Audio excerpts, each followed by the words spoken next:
Tad palielināta kvarta un pamazināta kvinta ir viens un tas pats intervāls. Pamazināta kvinta atrodas uz 7. un 2. pakāpes, bet šobrīd es parādīšu, kā tas ir, kad viņi atrodas tikai vienīgi uz 7. pakāpes risināšu. Savukārt palielināta kvarta atrodas uz 4. un 6. pakāpes, bet es rādīšu uz 4. pakāpes palielināto kvartu. Tātad palielināta kvarta un pamazināta kvinta ir viens un tas pats intervāls, skan identiski vienādi. Atšķirās tikai tas, kā tu viņu atrasini. No tā arī atkarīgs, vai tā ir palielinātā kvarta, vai tā ir pamazinātā kvinta.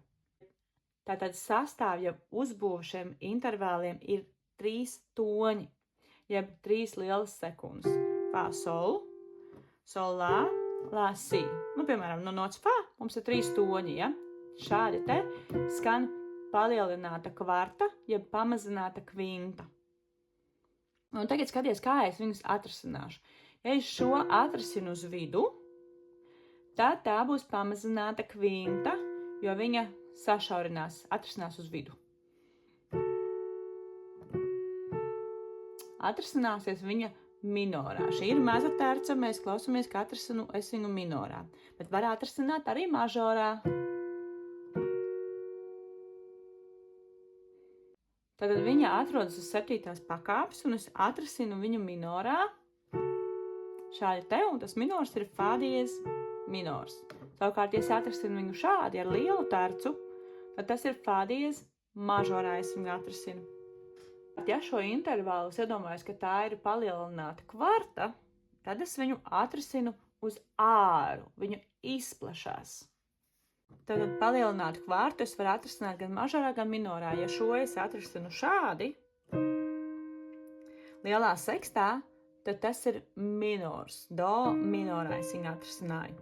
Ja es viņu atrasinu šādi, tad tas ir mažors, mi, do, tas ir do mažorā, maza seksta.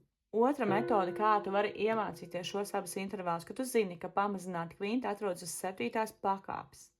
Tātad šī 7. pakāpe ir fā diez mažoram un fā diez minoram. Šī ir 7. pakāpe.